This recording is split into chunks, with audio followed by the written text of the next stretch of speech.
Well, Todd Schoenberger from the Black Bay Group, managing principal, is here. James Frischling, NewOak Capital president, is here. Wanted to talk to both of you because, Todd, first, let's look at the Dow. Okay, here's the 1 year. But look at what we got yesterday. Here is what we had yesterday, thanks to Mr. Bernanke. I mean, there's the run-up for you. You say that you love this, and you're thrilled that Ben Bernanke made the move. Why? Well, look, a couple of reasons why. One, we needed it to happen for this economy. This economy was stuck in quicksand.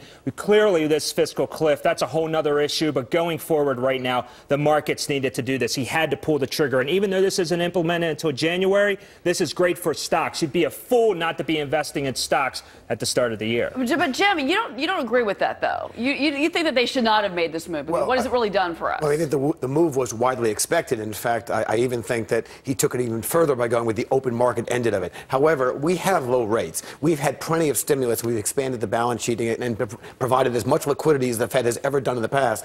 And what have we gotten for it? So to a certain extent, I feel these adrenaline shots certainly are preventing what would have been a far worse crisis. But the fact is that job growth, which has now become the Fed's #1 priority, I don't see how their policies are necessarily translating into improving that in that area. Well, okay, let me take that to Todd, because that's a fair point that he's making here, Todd. I mean, okay, at what cost to the economy with Ben's move yesterday? Look at oil right now, guys. We're at 98.90. We already went over $100 a barrel, Todd. Right. The cheaper the dollar stays, the euro's at $1.31 today. Commodities are going up. That's right. That's inflation, though, Todd. That's right. Well, listen, but here's my argument to that, though, Cheryl.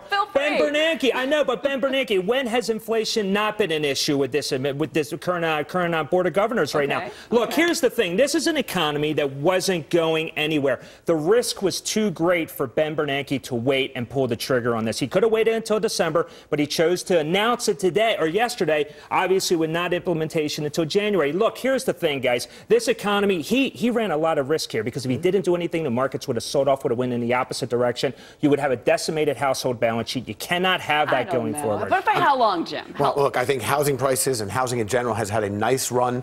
This will only stimulate it further. I think the economy has actually come way off the cliff.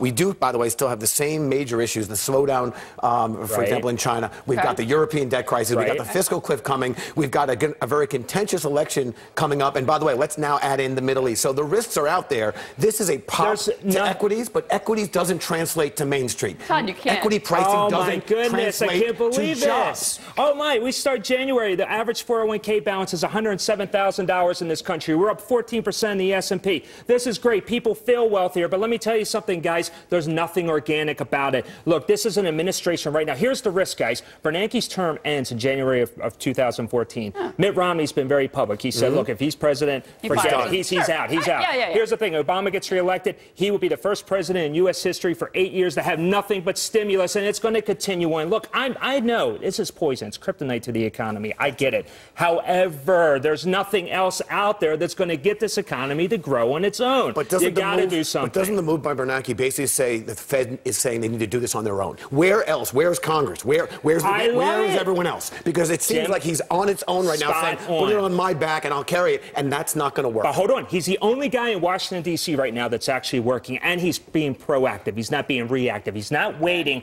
for us to be in a recession. But at the same time, guys, I want to go back to commodities for 2 seconds because here is where you're going to see the pressure, and this is going to hit the economy. Look at gold. All right, we're at $4 now. We're at 1776. Gold is most likely going to shoot up higher from what I'm reading today in the market commentary because of the weaker dollar. I mean, this makes the trading in these contracts, which ends up being very controversial. Everybody gets angry because the traders, the speculators are running up oil, running up gold. Maybe that's you two. I don't know.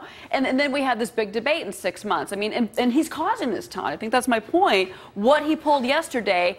Here's an open-ended spigot of money. He has no choice, though, Cheryl. That's what I'm trying to tell you. Look, he has to do something. You're looking at unemployment right now, over 8% since 2009. He has to do something. I get it. He's got the dual mandate and all that other mumbo-jumbo. But here's the thing. He has to do something. But here's the problem, guys. I didn't hear many companies yesterday saying, hey, I'm going to go out and hire a bunch of people. Right. Apple is going to net $48 billion in profit over the next 16 months from iPhone 5. You just killed your own argument, Todd. He didn't. nobody came out and said I'm going to hire 50 employees tomorrow thanks to Ben Bernanke. Right, but that's the thing. That's open-ended. That's why it's an open-ended policy. Money is a zero-sum game, and right now the fixed income investors, or rather the savers, are getting destroyed. And to that, Chairman Bernanke's comment is, but there'll be areas where you can invest elsewhere, basically telling the market, shift, go to equities. Go into equities. Go into equities. But I'm not sure that's fair to a whole lot of people who will put their money in the safety of these accounts and again, in fixed income. Guys, thank you very much. Todd Schoenberger, Jim Frischling, couple of great friends of the show. Thank you very much. Nice to have you both together. All right, Dennis, over to you.